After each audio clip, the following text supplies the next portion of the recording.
And we're live. All three of us are Hoorah. live. Yeah, we're all live. Yeah, John's back. Hey, I'm Hey. back from 2 weeks of cons. Yeah, how was 2 weeks of cons? I'm good. You good? Yeah. Yeah, you're good for cons? Yep. Nope. I'm good. I'll stay home for a bit now. Did you get sick or anything? I mean, time will tell from PAX, but I avoided it from Indie PopCon. The funny thing is, when I got back, I was like, I'm not sure if I got sick because someone in my group got COVID, so I'm gonna stay masked up just in case. Yeah. And then the next day, my wife got sick. With Oh, man. COVID or just No, it was something else. Okay. She just got like a random day cold. Okay. Well, So let's hear about the shows. How did each one of them go? I saw a Indie lot Pop, of PAX yeah. stuff. I didn't hear much about the first one though. Yeah, PAX I was talking a lot more about. Indie PopCon was fun. Like it was smaller turnout than they expected. I think the con normally has about 20 to 30,000 people. I think it was a little under that. I'm not sure. But I was there with a bunch of YouTube friends, some I never met before, and like some I've known for a long ass time. We ran throwing controllers. We had a bit of a weird experience with that, where we showed up on time for setup, and we had nowhere to plug in anything. So we had 30 minutes to get set up for the panel. It normally takes 10 minutes. It took them 20 minutes to get an extension cord so we could plug in anything. Oh, just like So power, you mean? yeah, like literally, Oh, like okay. there was only there. They said there was supposed to be two power bars there. There was only one, and that one had all the entire like speaker system and projector system in it. So like, Like the mics and stuff. yeah, so we're like, yeah, we Yeah. can't unplug any of this. Oh, okay. Well, it seems like you got it off the ground though. Did it go smoothly? Once we got it going, it was smooth. We were late starting because we had issues that we could have ironed out if we had actually been able to run it on time. But Right. yeah, show itself went good. Uh, one of the panels I was supposed to be on got canceled, so I was supposed to have two panels. One about like doing streaming for a living, and suddenly I didn't have to do that. So nice and Okay. chill. Otherwise, just did some shopping, did some meet and greets, I've hung never out heard with. of Indie PopCon. Is there anything like unique about that one? It's a lot like Calgary's Comic Expo, but like it feels like on a smaller scale in a way. Like a lot of the Just vendors were artist alleys kind of stuff. There were some like game vendors. There were a lot of like board game D&D vendors. There's your like video game prop weapon dealer. They had a life-size scale of Appa from Avatar: The Last Airbender that you could take pictures on, Nice. okay. which was kind of cool. They had a rave every night you could go to. It was way too fucking hot in Okay. Indianapolis. That sucked. I believe it. We Yeah. we Okay. left when like it was like 17 degrees Celsius here in Calgary, and then we got there and it was like 38 Celsius, Ugh. and it was humid and it was disgusting. Like I You know, hated being outside. I don't hear a lot about Indianapolis like ever. Yeah. Did you, did you do anything outside of the convention? Is there anything to do? What's to do? What do you do in Indianapolis? Not really. Like we went to dinner in a couple places. We went to a barcade. I got to play that Enter the Gungeon light gun game. That was neat. Nice. Okay. Okay, I don't think I've Except seen that. except for like some reason like the gun cords were like stupid short, so we couldn't stand far back enough to actually like aim at things properly, so it kept cutting out. It was really weird. Hmm. But yeah, it's like yeah, Enter the Gungeon like House of the Gun Dead or something like that, I think's the name of the game. Okay, that I'll talk sounds about that. I can talk about that in the game section. Sorry. sure. Yeah, no. Had a good time at Indie PopCon. It was a paid gig too, which was nice. Normally, I don't get paid gigs all that often, but Nice. they covered hotel, they covered flight, and they paid me to be there for an appearance. So it was great. Can't complain about that. Were you traveling the whole 2 weeks, or did you come back for a bit and then go out I again? came back for like 2 days. My Okay. buddy Gerard was like, "Do you want to just come to my house and like you can just chill here for a couple days because we're also all going to Seattle." I thought about it, but I was like, I don't want to just like ditch my wife for 2 days because I'd like, Okay. and also I figured I was gonna stream, and which I did when I got home. So Okay. yeah, so popped back and just chilled then. And then so yeah, PAX. How was PAX? PAX was good, except it started pretty rocky because I missed my flight. Oh, man. Oh, okay. Like from Yeah, Calgary, you mean? from Calgary, yeah. So it was just one flight to Seattle. But I got there. I did not know that WestJet cut you off of boarding a flight 75 minutes before the flight ended, before the flight left. Hmm. Yeah, well, international, aren't you supposed to be there like 2 hours or 3 hours in advance? Wait, no. Apparently it's 3. I International is always thought it 2. was. I always thought it was 2. It's 2, yeah, because domestic is 1. WestJet says it's 3. Okay, I So have I been wasn't hearing that aware of every this. now and then. I've never actually Yeah. experienced that. Paul, you would probably know better than anyone. Why? I don't travel. Oh, but you deal with planes.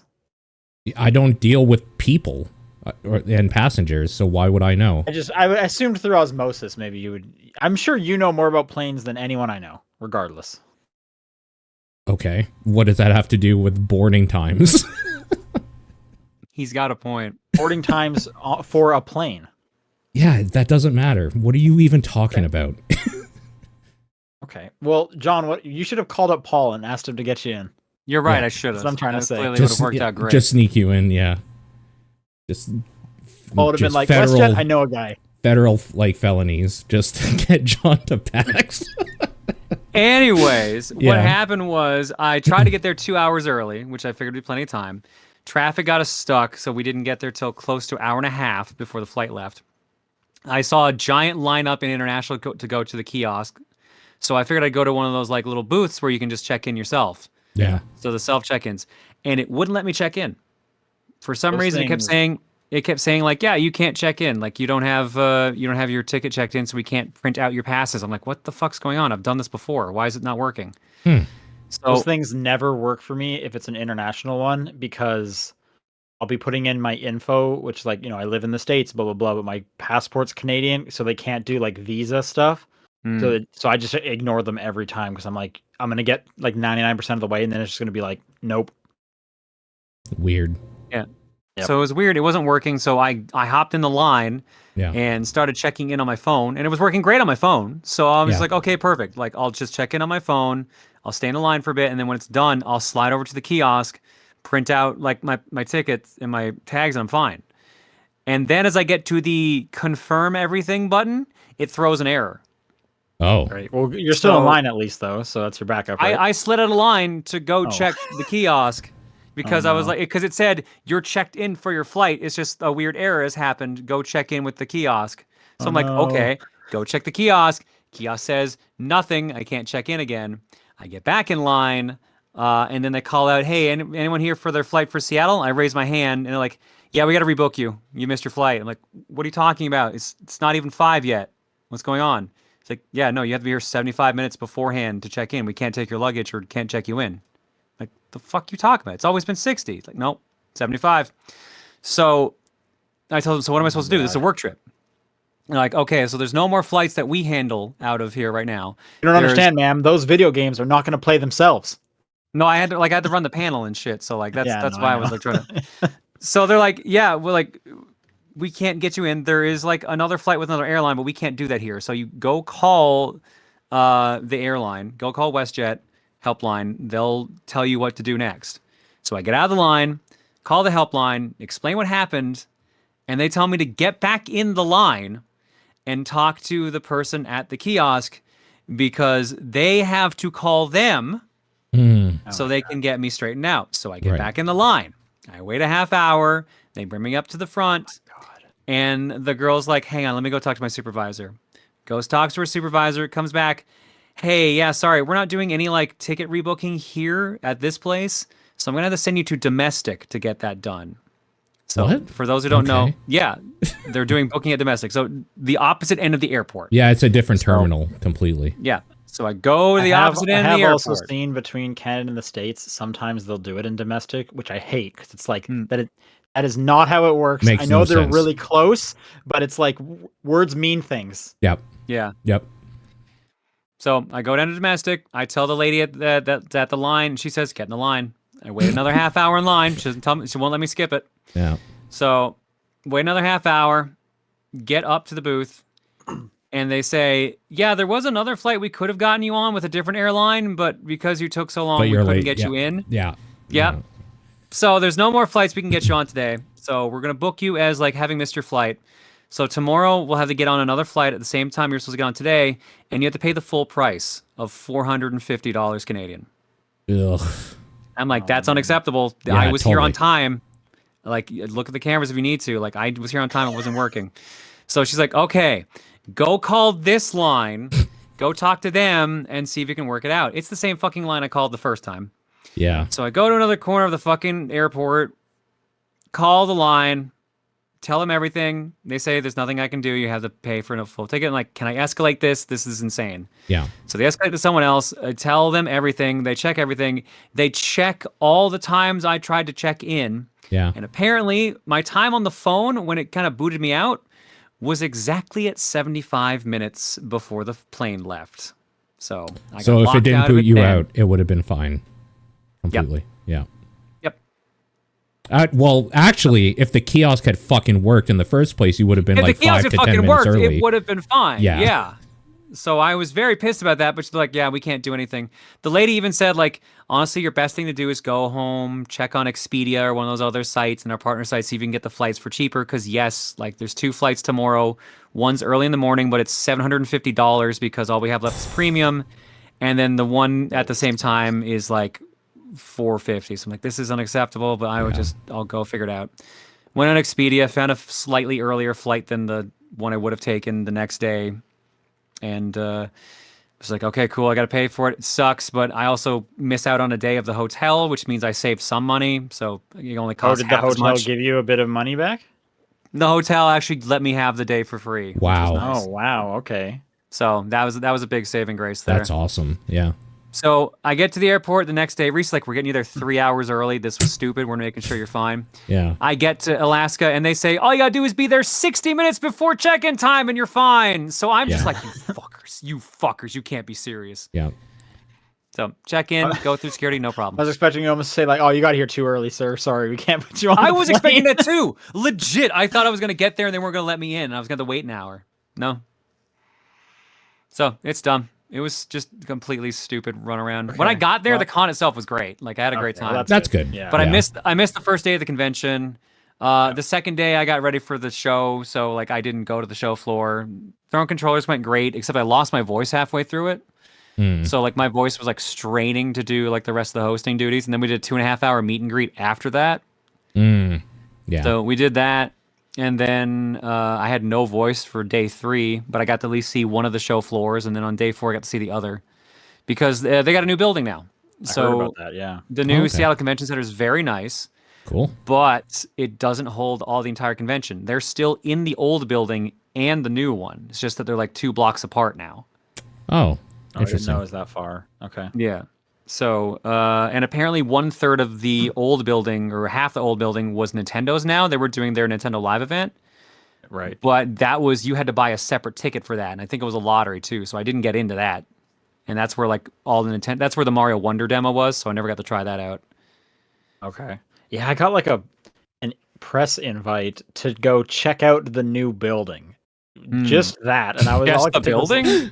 because it's brand new. They're like, "Come check out the new building," and all I could think was like, "Why? No, like, no, thank you." Not that I was going anyways, but like, why would I want to just come see the new building? I don't know. It Read is a nice story about it building or though. something. It is a That's nice great. building. I'm sure it's Yeah. fine as far as building goes. Yeah, so that was my PAX experience, and now I'm home, and I hope I don't have. Well, I know I have to go somewhere in a month, but good You for a got a bit month for to chill. cons. All right. Well, we're gonna get into what you played shortly, but Paul, you went and saw Ninja Turtles, or you rented Ninja Turtles or something? Yes, I saw Ninja Turtles. Yeah. I mean, that movie is incredible. It's one of the best movies It's of so this good, year. right? Yeah, of course. Yeah. Holy smokes, it's so good. It's very, very good. Yeah. Well, I want to hear some of your thoughts. We don't have a movie podcast anymore, so Sure. Yeah.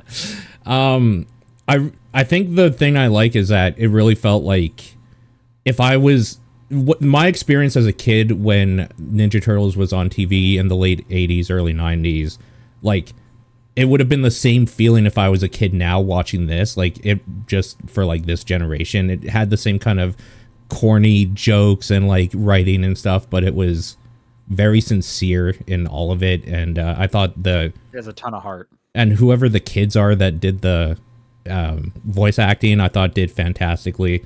And I think the thing I really like too is that there's just a whole bunch of like the old like Ninja Turtles villains and weirdos that you never hear because they always fucking do Shredder like every single time, and Bebop and Rocksteady, and yeah, they're in here too, but like Wingnuts in this, like what?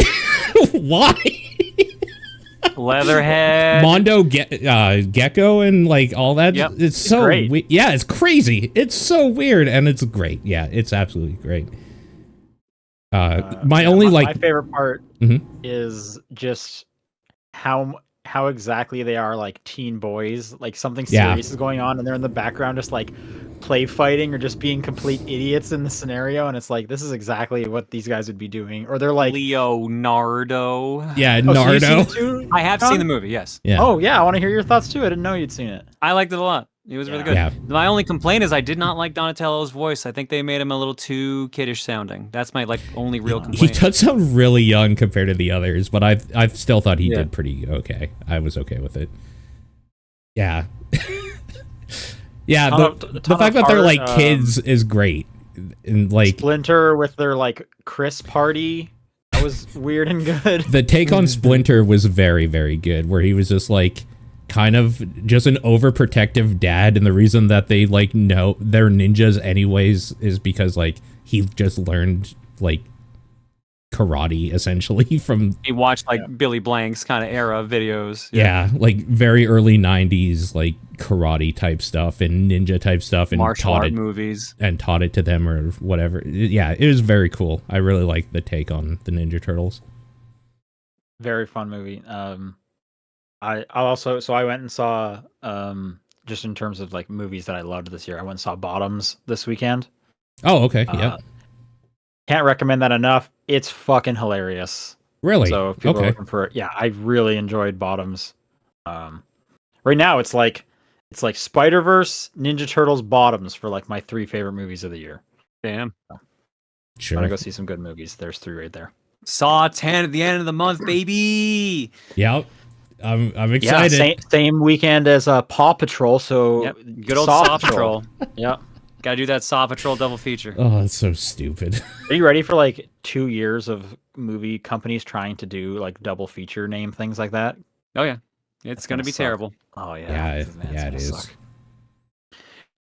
All right, let's do a podcast because this is the Top Down Perspective, and it's September 7th, and I'm Sean Booker. I'm Paul Fleck. John Wheeler. Paul, did you play anything? Yeah, I don't know. I saw some you guys have been playing some of them. I'll just like talk with you about it. I don't want to bring anything up myself. All right, well, John, you got a bunch here. Let's talk about some stuff. All right. On my Indie PopCon trip, I got to try out that new Enter the Gungeon. House of the Gun Dead. Yes. Video game that took a lot of tries. So it's a light gun game done in like House of the Dead style, but it's Enter the Gungeon. So like every enemy is like a bullet or like a gun. You get weird random guns, and it's actually like super really nicely well done. It's super cool, but the way you do avoid taking damage is really interesting. They make random targets appear around the border of the screen, and you have to like shoot them in order to kind of like, if you shoot them in time, you do a dodge, because you obviously can't do a dodge roll normally otherwise, because it's a light gun game. Yeah. But the way they do it, this is the thing I was complaining about. The cords that they use for the guns, they're like Sindan light guns or something like that. They're really good guns, but the cord is so short, you kind of don't see all of the targets in your peripheral vision. I was playing it 2-player, and I wouldn't notice some of the targets that were on his side, like on my friend's side, and some that were on mine, because it was just like I was too close to the screen at all times. Oh, sure. Yeah. I'm assuming that's just to like prevent people from fucking around with the arcade gun too far away and breaking something. Yeah, but it did hinder the game a little bit. Yeah. Otherwise, like the game's fun. It's weird juggling all the weird ass guns you get from the game, because it's just like, oh, what's this gun do? Okay, well, I've got RoboCop's gun. It shoots like sets of 3. Unfortunately, it takes 4 shots to break this target, so now I have to like, if I didn't get there fast enough, I've just automatically lost this. You can swap between your guns. Like there's a bunch of buttons on the controller. There's a bomb you can fire, which just gives you an instant evade and does damage to your opponent. Okay. Like it was just like, it was like a fun light gun game. Like it was pretty solid. Cool. On my flight to PAX, I brought my Steam Deck and I played a game called Prison City, which came out last week. This is a retro-inspired game that plays a lot like Power Blade, if you're familiar with that. Oh, okay. Sure. Yeah. It's themed akin to like the Escape from New York, Escape from LA movies. Like you're like a grizzled like vet slash criminal who has to like go in to like this prison city, which is Detroit, because of course it's Detroit. Yeah. And you have to like take down all these bad guys and all their robots and like stop this like uprising of a terrorist group. It's I only played a couple stages in. It was really fun. I enjoyed a lot of it. It is difficult though, but I mean, considering what it's based off of, that's not shocking. It's retroware. Okay, cool. Yeah, it's retroware, so Nice. they've done some good stuff. It's fun. If you enjoy retro games, definitely check that out. PAX. I only got to the show floors on day 3 and 4. I didn't try anything at all on day 3, and I was worried I wasn't going to try anything on day 4, but I ended up trying out a couple games on day 4 anyways. I wish I'd known that Rugrats game was playable, because I would have played that on day 3, because that looked interesting. Yeah. Okay. They had it at Limited Runs booth. I didn't realize it. I played Big Boy Boxing, which is basically an indie Punch-Out game. But the way it works is that it's more like a roguelike in that you take 3 hits and then you're done. There's no health bar otherwise. Like the fight just ends when you take the 3 hits. Everyone's like super well animated, super expressive. There's tons of like hidden ways of like taking out enemies and stuff like that. There's a path to where you can get like special abilities. Like there's one mode where it's just like, okay, like you beat this guy and now do you want to pick like another HP point for this next round, or do you want to have like you do more damage with like your right hook specifically? Little things like that. It's like some roguelite elements. But they just had like a challenge mode basically where you took on an enemy and just like did certain hits.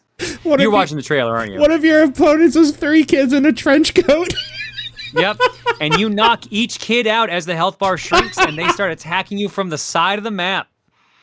That's awesome. Yeah, this is very cool. There's a lot of character in this. It was very entertaining to play.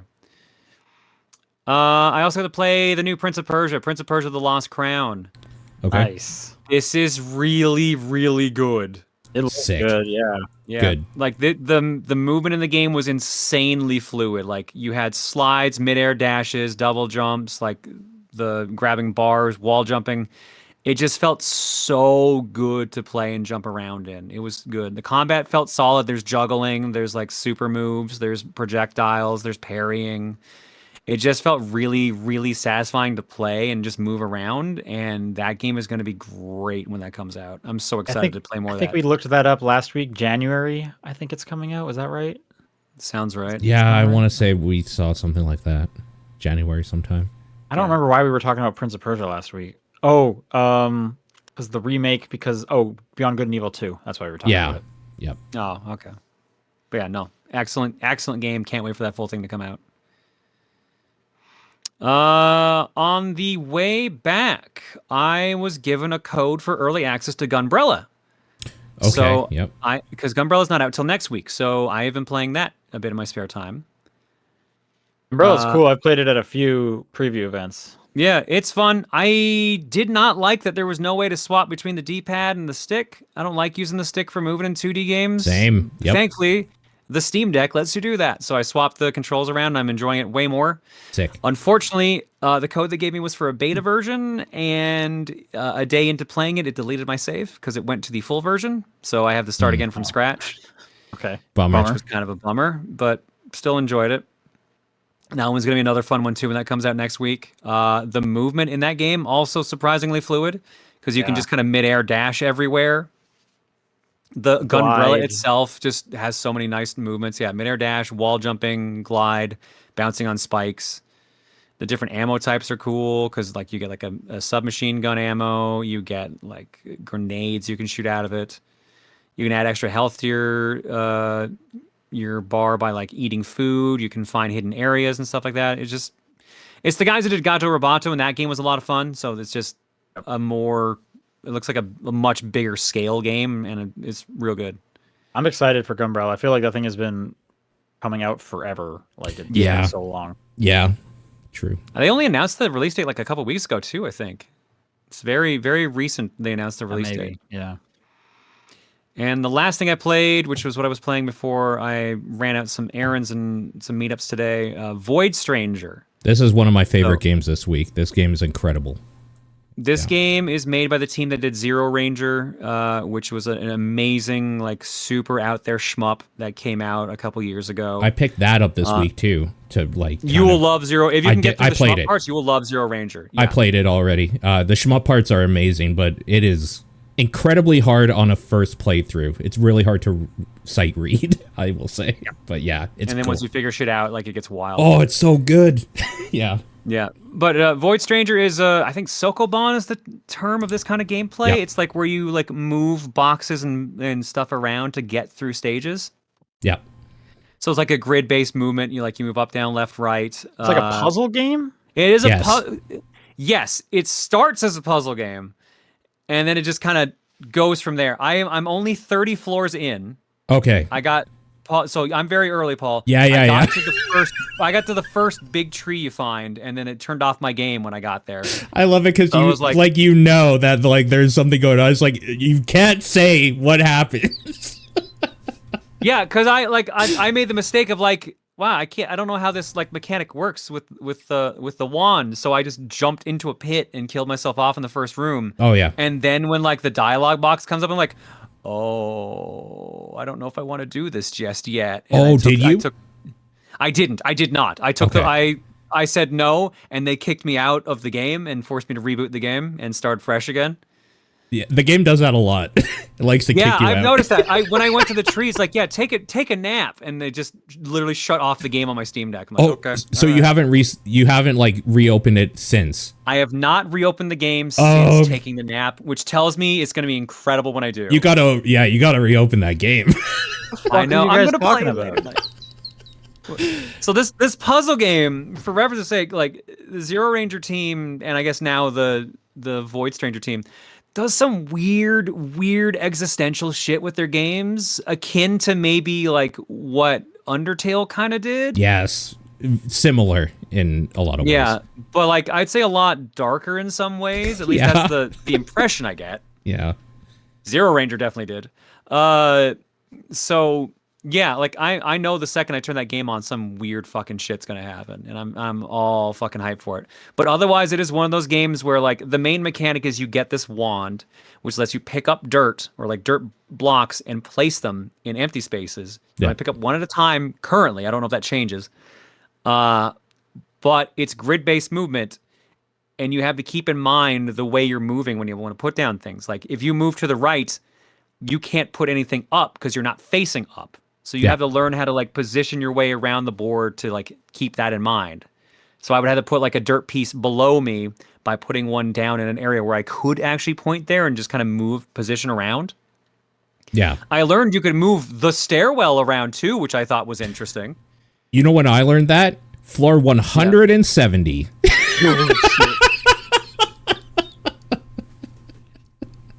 Yeah, I was a late bloomer. Yeah, I want to ask this, Paul, but I don't know if this is a spoiler. What are the crystals I keep finding? That's a spoiler. That's 100% a spoiler to the point where the game doesn't tell you shit until they're like, hey, maybe you want to try doing this in front of this thing at this point in time. And then I'm like, what the fuck? That's what that is? Like the whole time. Yeah, this game's incredible. It actually reminds me of like when Fez came out, but like unfortunately this doesn't have a huge community of everybody talking about the secrets, but like yeah, it does some really cool things that it obviously wants you to play through it at least once, learn the secrets of it, and then play through it again like for realsies, that you can like kind of understand the screen better. Because as you've seen at the very beginning, you can like go up to like the wall and there's like an inscription thing, and it's like, I don't know how to use this. And like, I still don't know how to use that for reference. But like, I'm sure at some point I'm going to learn, and then replaying that game is going to be like, okay, now I want to do this every time I get to this thing to see what happens. Like, it'll unfold itself, I think. Yeah, as I'm playing through, I'm like, there's no way to get to that side of the map right now. What is that going to mean for later? Like, yeah, why is this? There's clearly a pathway here, but it's blocked off by something. I don't know how to interact with it. Like, there's a bunch of things that are just like, remember this for later. Yeah, totally. I'm so excited to play more of this. I really want to see what the fuck happens when I boot that game back up. I love it. It's incredibly difficult. It got to the point where every like some rooms at this point now I'll get in like a minute. Like it's like, yeah, I see the solution. Fine. Some rooms I'm there for 2 hours, just like, what the fuck do you want me to do with this? Like, I don't get it. It's awesome. It's so good. Yeah, it's just a fun puzzle game that just likes to do some wild like mind fuckery. Yeah. Cool. I don't know how else to describe it without just spoiling shit. Yeah, I highly recommend it. It came out this past weekend. So in between the biggest games of the year. Yep. I've seen some people saying this is probably like a stealth game of the year for them. So like there's some high praise for this. This is easily my top 10 somewhere already, and I don't know where. Damn. It's incredible. On this fucking stacked year too. Oh, speaking of, fucking played Armored Core 6 finally. Oh, okay, me too. What did you think? Yeah, that shit's fucking great. That shit's fucking great. It's so good.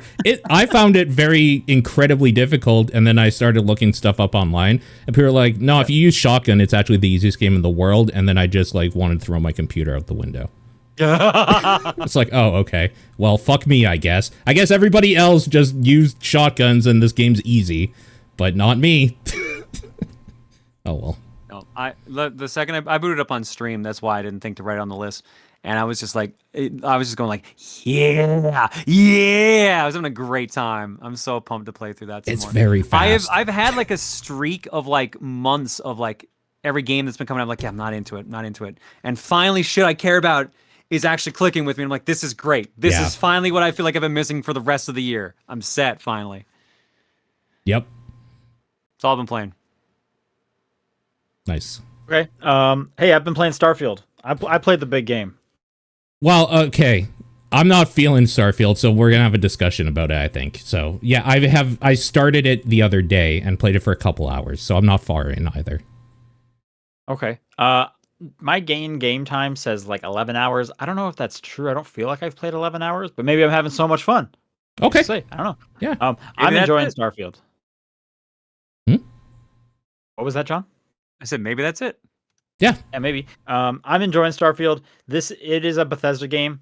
Yeah. Like if you've played Fallout, it plays exactly like Fallout, except there's no VATS. I guess that's kind of the big one difference there. Sure.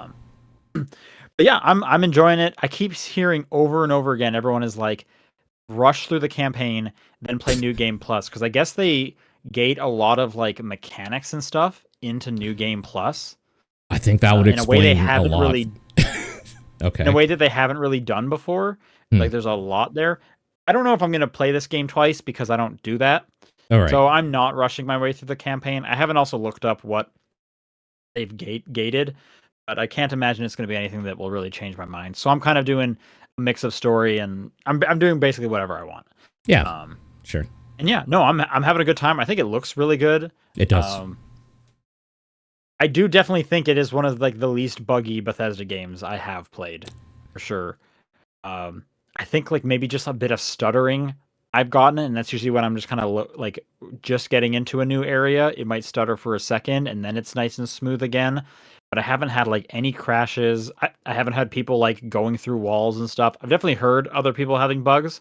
Yeah. But I've been lucky so far, so my experience has been pretty good.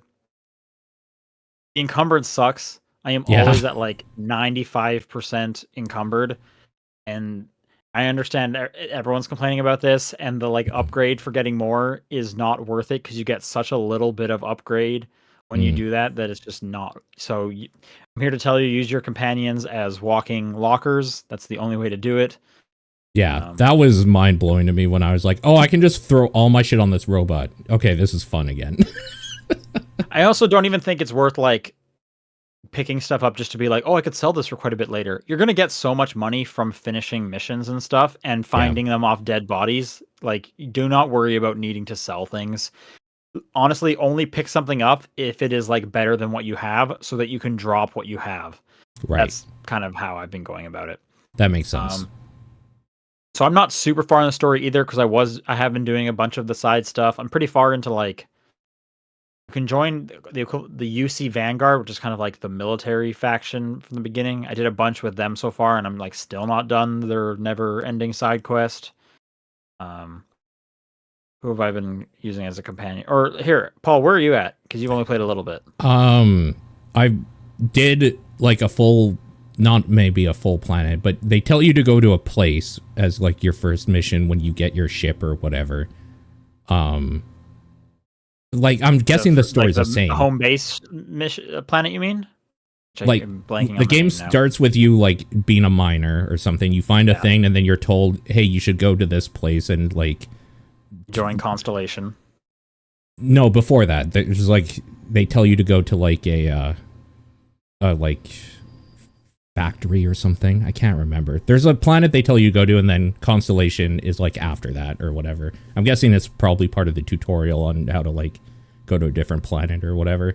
Anyways, regardless, I did a bunch of stuff on this planet, and then I went to like the main city and met the Constellation people who I don't currently like very much. I think they're hoity-toity in a way I don't agree with, and that's kind of where I left it off. So I'm about 2 hours, a little less than 2 hours in. Okay, and you said you're not feeling this game. No, not at all. Mainly because for how much they said how open it is, I find myself all the time in menus fast traveling or doing stuff by holding X, and that sucks. Yeah, it is very much a fast travel game to the point where I don't really spend much time with my ship. I don't like that. You can go out there and you can do dogfights and stuff, but if you're just going from place to place to do the missions, there's no real reason to like ever spend time in your ship. You can fast travel everywhere. Which is kind of nice for me because that's more of my interest is doing these missions. So I'm fine with that part. But yeah, I think someone did prove you can like fly from planet to planet. It was Alana Pierce. And she spent 7 hours traveling from one planet to another, only to find that the game didn't load it properly because they expect you're going to be using the fast travel as their loading time or whatever. Yeah, so I was gonna say, like, it is technically kind of possible, but you really don't want to do that. You just want to fast travel around. And I think the bummer for me is that I thought No Man's Sky, that's like the thing they did well, and I was kind of wanting that. Yeah, it's not No Man's Sky. No Man's Sky is definitely like exploration. You're going to like do exploring.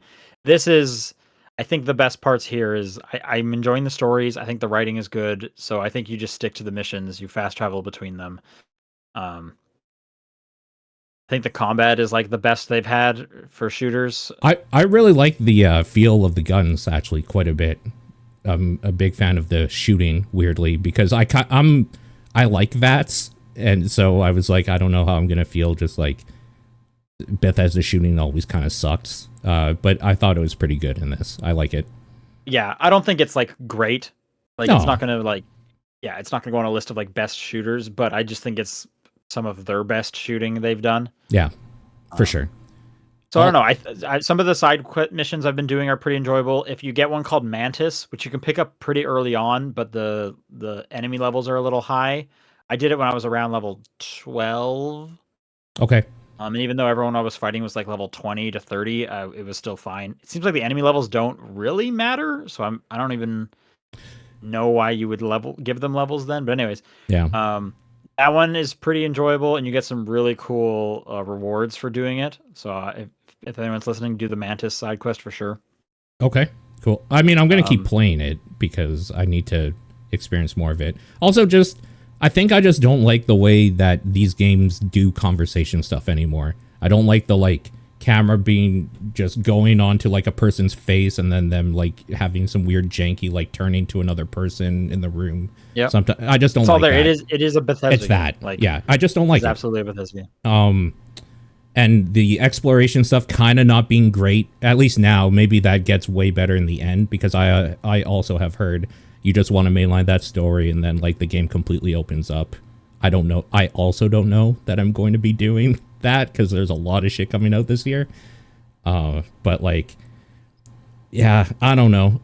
I will say maybe I'm one of the lucky ones or I just haven't experienced it yet. This runs flawlessly on my PC. No issue at all. So I've been hearing a lot of complaints about PC version. A lot. Yeah, I know there's a lot of, specifically it seems like people with 6600K cards, like there's, I don't know what it is, or CPUs. I don't know what it is, but they're having troubles with something. There's like a Reddit thread where you can download a program to like fix the stutter.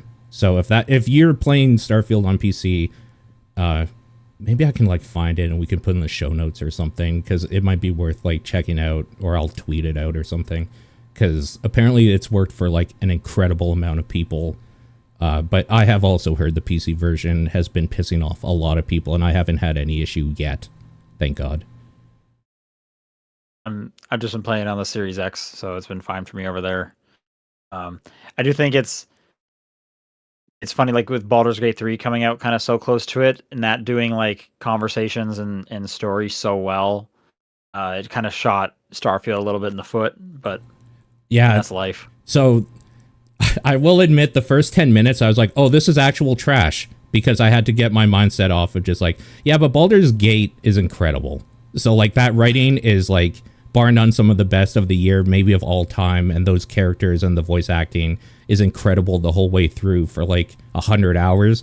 Like it's unrealistic that this was ever going to be that, but it's jarring going from that to like, yep, Bethesda. It's jarring. I had to get my mindset out of that.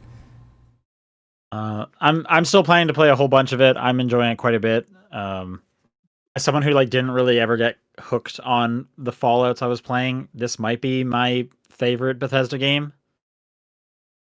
But that's the Elder Scrolls games. Neither. I got really into Skyrim like crazy. Yeah, they didn't hook me for whatever reason. I don't know what it was. Maybe wrong place, wrong time, or whatever. Sure. Yeah. And then I've just never cared for VATS. Yeah, I loved VATS, but I know I'm an outlier, I think, in that.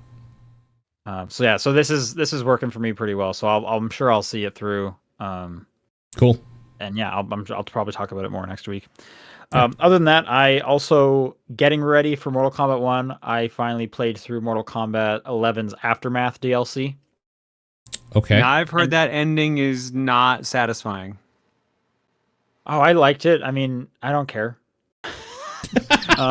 Mainly, I was just gonna say, like, they do these story modes so well, and it just got me like super jazzed and excited for Mortal Kombat 1, because they just do such a good job with, again, like, I don't have a super attachment to these characters, but just their presentation and the writing, I think, is pretty enjoyable in how silly it is. Like they obviously have to come up with reasons to get everyone to fight. But yeah, I liked it. Sindel was cool to use. They put Spawn in there. I downloaded like the ultimate pack, so they gave me like everyone in 11 plus the Aftermath. Nice. DLC. And it was funny in the final boss fight. I don't know if this happens for everyone or if it's like kind of random, but the enemy, she turned into Spawn during the fight, which I thought was goofy, but like sure. And I'm assuming she just turns into like anyone, and I just randomly got Spawn, but that was fun. Anyways, yeah, those story modes are so enjoyable, and that comes out in like 2 weeks or so. So I'm looking forward to Mortal Kombat 1. Cool. Yeah. All right, let's do some news. First off, E3 2024 is already in turmoil. Thought it was canceled. What's going on here? You've heard this one before. Okay, so Reed Pop is the one that came in to try and do E3 2023, and then they were just like, no, we're not going to do that. Reed Pop also does PAX. They do a bunch of different conventions around the States. Yeah.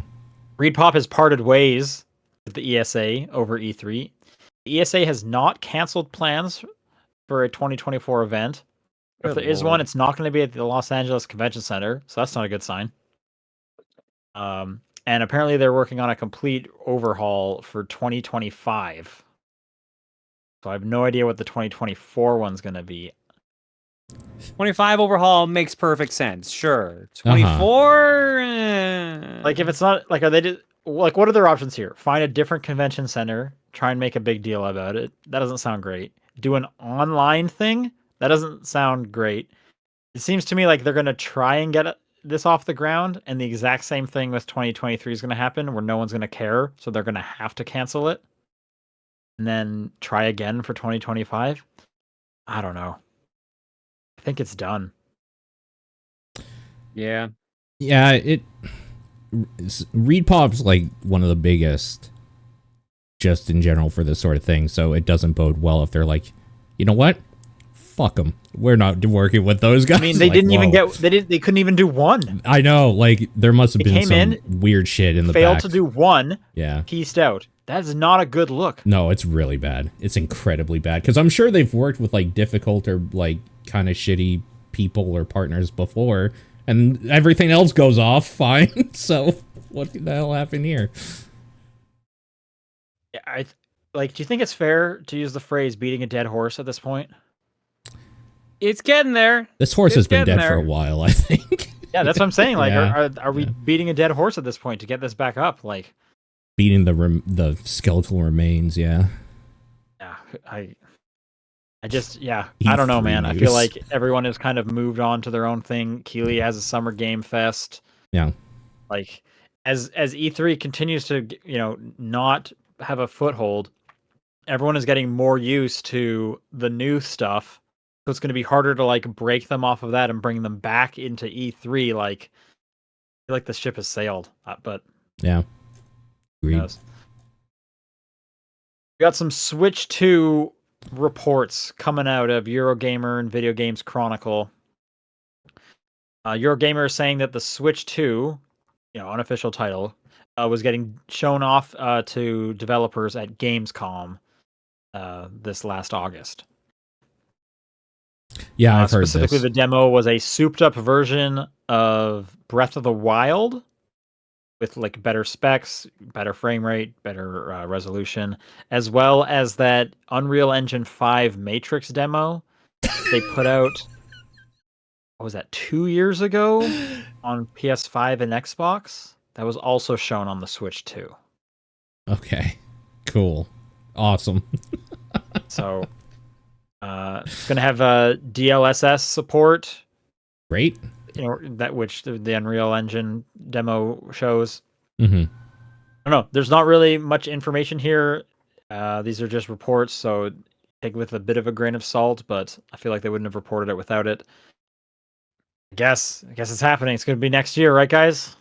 Has to be, right? Yeah, I think that's what everybody's kind of saying, is that they're Next year. Yeah. pretty sure it'll probably be next year. It's probably what, like November? Like it's probably Black Friday era? I would think so. Closer to the end of the year, probably. It would have to be before Black Friday. Everything comes out before Black Friday. So I would assume October or first week of November at the latest. Because I think the consoles, I think PlayStation 5 and Xbox were the first week of November. That sounds right. Yeah. But then again, Nintendo launched the Switch like in April. They could do that. Yeah, they could. They officially announced the Switch like a month or two before it even came out, so they could just do that again. That'd be great. Was it only that much lead in? It was I think it was like 6 weeks. I think so. Yeah, it was quick. But don't quote me on that. I don't fully remember and have the info up in front of me. But hey, speaking of Zelda, the team behind them came out and said that there's not going to be any DLC for Tears of the Kingdom. Good. Yeah. Too much fucking game. Yep. I mean, I'm with you. Good. Okay. Part of me wonders, did they just because all the kind of DLC stuff from the first game is basically in Tears of the Kingdom. So did they just put all of their ideas into this and they were like, we don't have anything left? So, maybe. Well, this was supposed to be DLC for Breath of the Wild, so. Was it? Yeah, it was originally planned to be DLC for Breath of the Wild, and then they realized they just wanted to up the scope, and they just made it a full blown.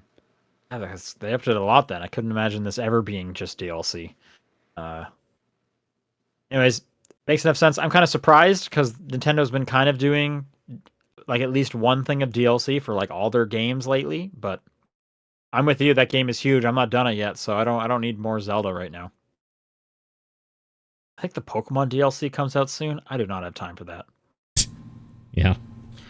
Mario Wonder's in a month. Yep. Yeah, everything's in a month. Yep. Final Fantasy 16 is, however, getting DLC, which originally they had come out and said, no, we're not doing DLC. but I guess it sold well enough that it's going to get 2 bits of DLC. It even got some free DLC recently that were just like character skins and weapon skin kind of stuff, but it's getting story-based DLC, and they've said that they are well on their way on a PC version before the end of the year. That's great. Good for them. That's great. I'll probably play some DLC for this for sure. I enjoyed my time with that game. I could go for more of it for sure. They're turning Stray into an animated movie. Cool. That world is neat. They could tell some cool stories in it. Yeah, I think this makes sense. First off, animated movie. It basically was an animated movie. Yep. And yeah, I agree with you, Paul. The world was like the best part. Hanging out with the robots was like the best part, and then the not great part was when you had to kind of play it. And if they're gonna take that out, this seems like the best version of Stray, as far as I'm concerned. Especially because like the world of Stray, we kind of are playing after obviously a lot of big events happened to get to that point. So like a lot of the show could even just be the like lead up to what Stray becomes. I don't think they should answer any of those. I think you could do literally the exact same story from Stray. So you Just have all Stray these like again. questions and wonder. Yeah. Just Stray again, but you take out all of like the stealth sections where you get like a taser gun. Yeah. Yeah. It's true. You know, all those great things that made it Game of the Year worthy, right? Yep. Yeah, this is with Annapurna Animation, which makes sense. It was published by Annapurna Interactive, so one hand shakes the other. See how that works? Mhm. I think this could be cool, and I think someone in our Discord they pointed it out. Just wait until this gets like best adaptation at the Game Awards. Yep. Alone in the Dark. Originally, it was supposed to be coming out in October. It has been pushed to January 16th, specifically because October is too busy. It is funny that That's a fair they say reason. that. Just straight up. I mean, can you blame them? Like, I mean, it Yeah. sucks because I like Halloween games. Like, I like horror games for Halloween, so it sucks. But yeah, I mean, of course, they're not going to make any money if they're between some of the biggest games of the year. yeah, I think they're looking at October and they're going, we're not at the top of anyone's list. Let's be honest. We're like maybe second, probably third based on what's coming out in October. If we push it, we might get first on the top of someone's list. Yeah, think that's- maybe. But their game's also probably like 6 to 8 hours long, where the others are like 30. So people could weekend push probably through Alone in the Dark if they cared. I'm going under the assumption the average consumer can't buy every game in October. The average consumer is not going to buy Alone in the Dark. This is for people that, just in general, ever, because they don't care about it. There's a group of people that do. It's not the general consumer. So yeah, I mean, I'm all for games coming out of October because, as we said, there's too many games coming. There's out too October, many of so- them. Yeah. Absolutely, too many. And September, like it's just yeah. All right, and in other news, the SAG-AFTRA union that is currently striking over movie and television rights. Generally, a lot of it is being about AI and streaming residuals, and there's a whole bunch. I'm sure you've heard about it before. They are now looking to authorize a vote and a strike in the video game industry for a lot of the performance captures and voice actors. Good. Under a lot of the same things. Mm-hmm. So they're looking at AI, they're looking at, being replaced by, making a digital capture of themselves, stuff like this. And this is going to be going up against a lot of the major publishers. There's a list of them here. Activision, there's Activision Productions, which I'm not exactly sure what part that is of Activision or what that encompasses. They have Blind Light LLC, which I understand is like an effects house. Oh, okay. Disney character voices, Electronic Arts Productions, Epic Games. I don't know what Formosa Interactive is. Insomniac Games is there. Take-Two Productions. VoiceWorks. I'm assuming that's a voiceover company. And WB Games is in here. Obviously, it hasn't started yet, or you would have heard about it, but they're just kind of bringing it forward now. I would be surprised if this didn't happen, considering all the other strikes going on. Yeah. I'm sure that is fueling a lot of these people to do it. And as more and more AI stuff comes up, now's the time to get those contracts fixed and locked in place before capitalism continues to screw over the working man. So we'll see. We'll see how it goes and if it delays any games or how that works. Makes me think of when Lance Reddick just got replaced by Keith David in Destiny, right? Mm-hmm. Yeah. And it was great that they didn't make like an AI version of Lance Reddick. Because that would have been messed up. Yeah. Yep. But you know someone wanted to do it. You know it, right? Someone in a suit. Yeah, I mean, probably. Anyways. I would assume. Story will continue. I'm sure we'll talk about it when more concrete stuff happens. Let's do some questions. topdownperspective@gmail.com is the email address, at TDP Podcast on Twitter, the Discord channel, or John's P.O. Box. Are great ways to send your questions in. You can sound like a Hive A who writes a lot. You happen to come across knowledge regarding some future events. Specifically, you now know 2 winning lottery numbers and what occurs because both are claimed. One winner uses their money to open a chain of restaurants. Food is good, prices are fair, workers are taken care of. This causes a series of events that years later culminates in famine for the entire country? Yes, the McDonald's effect. I know it well. Okay. The second winner spends their life in lavishness and indulgence, generally being a jerk to others, and starts a second chain of events that causes hundreds of thousands of people to die in the coming years. All right, well, okay.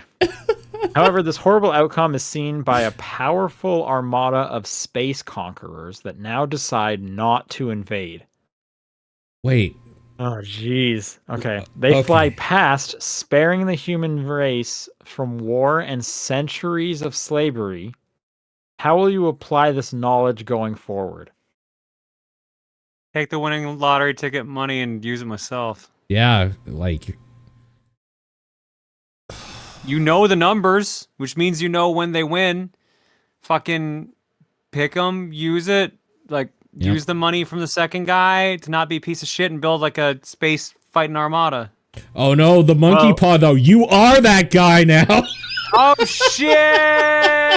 Well, but I think in the second scenario, you have to let that guy do it. Otherwise, I have to let that guy literally commit genocide to prevent genocide. Isn't it? This is the trolley car Yeah. Scenario, right? I don't know, man. Like hundreds of thousands of people versus the entire human race for centuries. Like, yeah, I mean, just based on the numbers, like I would go with the first one, I guess, because the entire human race for centuries is a lot more than famine for a country.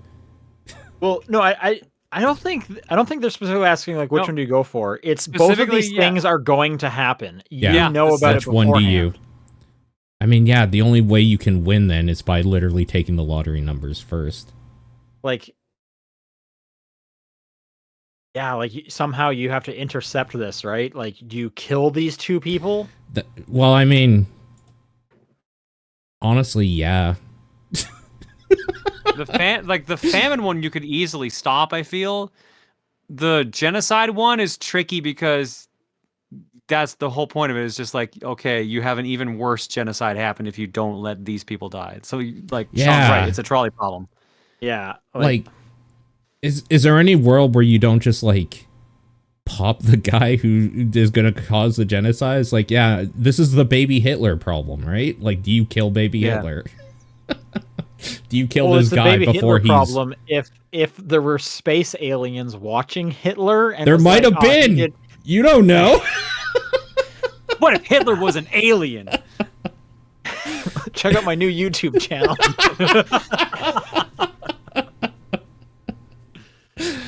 Yeah, I don't know, man. Like,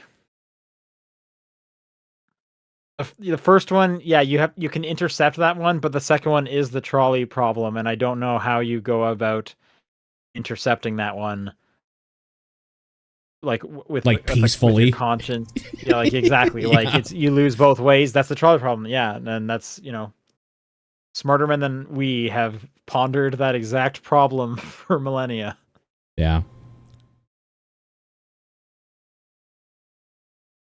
Wow, what a question. Kevin writes, what are some good political video games? Let me tell you about this trolley problem. Yeah. Metal Gear Solid. That's really probably the best answer. Are we saying like realistic politics? There's no way. Or like, yeah. There's no like, I guess that you'd be looking at shit like World like 4X games that kind of simulate like Yeah. wars and shit like Okay. that. Civilization. Because my mind was like, what's a good game that involves politics? Metal Wolf Chaos. Yeah. You're the president. You got a giant robot. Let's go. That's a good political video game. Sure. Political video games. Yeah, I'm more on your, like, I don't, well, I'll meet you halfway. like I'll I'm say, having a hard time coming up with ones that are like realistic. I'll say So, like, Frostpunk. like- Frostpunk is a good one because you're kind of controlling this weird, like, this colony in a terrible situation. This War of Mine is saying a political message. It's not like political itself, but Yeah, if we're going kind of like political messages, then I can kind of think of a bit more. Like Life is Strange 2 has some of that.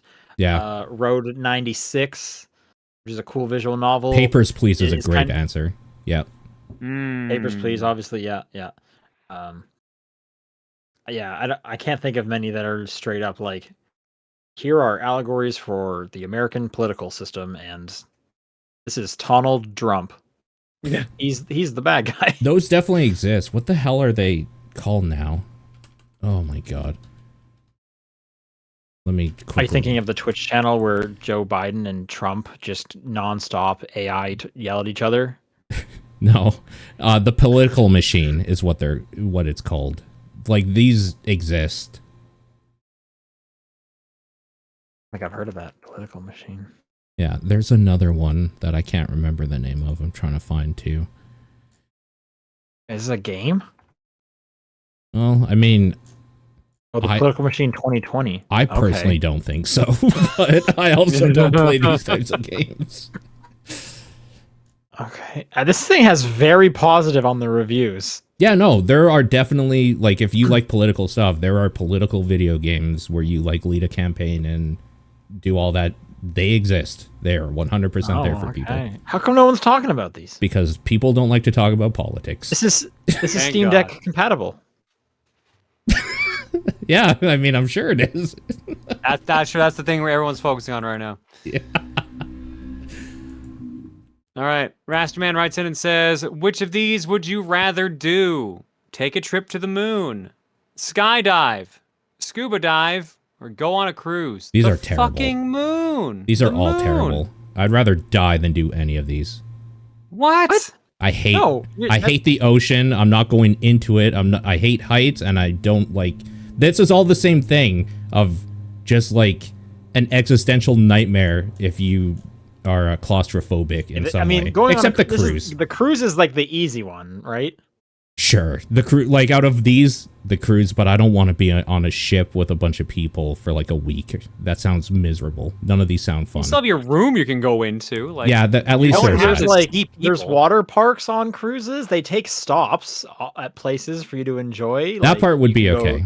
Yeah, there's casinos and shows. Yeah, I don't care about any of that stuff. Okay. Yeah, the cruise is the easiest option of the four, but the fucking moon. I want to go to the as long as the moon, I'm coming back, right? It's not a one-way I assume. trip. He doesn't say and come back. But it's also I'm going to assume round trip because this is otherwise a really shitty thing. Then I have to be like, all right, do I survive skydiving? Do I survive scuba diving? Do I get food poisoning on the cruise? Let's assume. Yeah. Let's assume good decency here. Everything goes well. Yeah. Well, let me ask you this, because in my opinion, the moon is the best answer. It's the coolest one. It's obviously the hardest one to do. So does this change your mind, John? You will come back from all of them, except the moon one is a one-way trip. You can take it at any point in your life. Yeah, retire on the moon. Well, maybe Well, when they just, like- colonize it or whatever. Like, Move to the moon. because maybe that's something you do at the very end when you're like, hey, I'm about to die in, like, my doctor says I have days. What Yeah. if my fucking suicide pact I got going on here? I think I might do that. Like, I'm like, No! I'm like 93, hopefully, at least. I'm going to the moon. No, absolutely not. I'm only taking that trip if it's a round trip. Okay. Dead writes, Happy New Year's. You kick off 2024 by starting a game you haven't touched before. What's the likelihood that you'll play it in any year after 2024? I mean, assuming I enjoyed it, 80% probably. I don't know. Like, I replay games all the time. It depends on how much I enjoyed the game at all, or if it comes up on stream, which is the real actual kicker for me. Yeah, yours might be like 100% as long as like you stream forever. Yeah. There's a very valid chance Yeah. that something I play in 24 will come up in 25 or 26. Sure. I think the chance that I would play it in a different year is like 5%. Yeah, for Sean it's the lowest. For me, it's the highest. Yeah. Phantom Aegis writes, what crosses the line when collecting video game products and merch to hoarding? Keeping it clean. I think when you don't enjoy it anymore and you just have to, a compulsion. Yeah, like you're actually getting literally nothing out of it other than it is taking money out of your bank account and space on your shelf. Like you don't even play the game. When it's negatively affecting your life. Who this is directed towards. Yeah. Yeah. Yeah, my stance is like the difference between hoarding and collecting is keeping it clean and organized. If all this shit was just on the floor, then I'm a hoarder. But since it's alphabetized, neatly displayed, and you can see my floor, I would say. But what if you got to a point where you had so many that like it was getting hard to go through the room? Like you started putting shelves in the middle, and like walkways were getting a little obscured. Like it's still clean and organized. You just have more than the space allows for. I've technically been at that point for years. I'm like I said, you can see the floor and stuff like that. Because I think of like almost like, you know, when you go into like an antique shop and there's just like so much shit there, but it is all on shelves. It's like this. If this was someone's home, I would still think this is like hoarding. Yeah. Sure. The clean thing, that's a good part. Yeah, if everything's clean, that's a good one. No weird smells. Yeah. Yeah. No dead cats. Yeah. Yeah, no dead cats.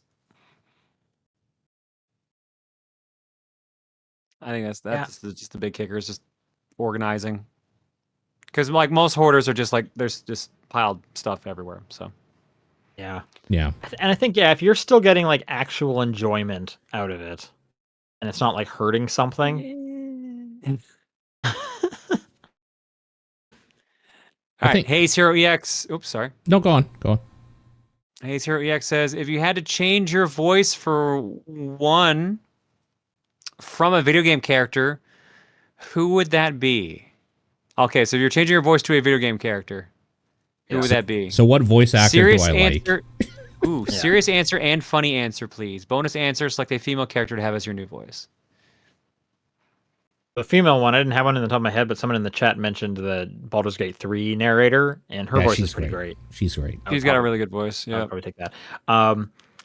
The only one that came to head is the guy who does the main character in Final Fantasy 16, Clive's. I don't know the Clive's voice name. is very good. He's got a pretty cool voice. I wouldn't mind that. Troy Baker's got a totally fine voice. I was thinking Nolan North. I was thinking, what's his name that did Travis Touchdown? Rowan Atkin Downs or something like that? I don't know. Yeah. Also, who's the dude who did Chris Redfield and Sonic? His is also pretty good. Shit. Did you say Sonic's voice actor? Sonic's voice actor is also Chris Redfield's voice actor, yes. Okay. I don't know. There's plenty of like voices I can think of that are like pretty solid. Here's my funny answer. You can tell because it's going to be pretty funny. Yeah, it's already got me. Yeah. I want, you know, because Vegeta and Piccolo have the same voice actor, but Vegeta has a way that he talks, so I want specifically Vegeta's cadence to his speak. I want that voice. Mondo cool. That's Okay. right, boys. Yeah. Funny answer. Kirby. Not funny enough. Yeah, that'd be No, pretty not good. funny enough? Not- Paul, did you say a voice actor at any point? So I agreed with you with Final Fantasy 16, but then I don't because I was thinking the wrong character. Not Clive, but Sid. Ralph Ineson. Sid, that would be a great one too. Yeah. And he's in Diablo as well. Yes, I love his voice. That guy's in a ton of stuff. Yeah. That's a very cool voice for sure. And you get the accent. I mean, Clive's has an accent too, but Sid's he really has an accent. Yeah. Funny answer. Better make it funny.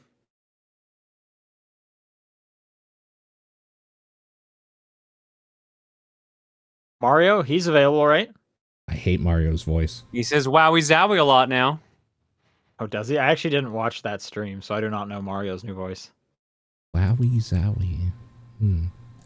They all say it apparently. They're trying to do the thing. They all say it. It's so weird. All One of my these friends was Zoomers like, "I hate they're trying to running make it a around thing. It's shouting not a wowie thing." I don't know. I don't really have a funny answer. Okay, well, we'll call on you next week. Thanks, anyways, though. Yeah. Female if you want to character, send I'll in a probably go question, Jennifer Hale. So Female Yep, character, that's anything Laura great. Bailey does. I love her. Yep, there you go. Oh, that's a really good answer for sure. Absolutely. Topdownperspective@gmail.com is the email address. At TDP Podcast on Twitter, the Discord channel, or John's P.O. Box are all great ways to send in questions for next week. What is your game of the week? Void Stranger, easy. Prince of Persia was really good, but I probably also got to give it to Void Stranger. All right, mine is Starfield.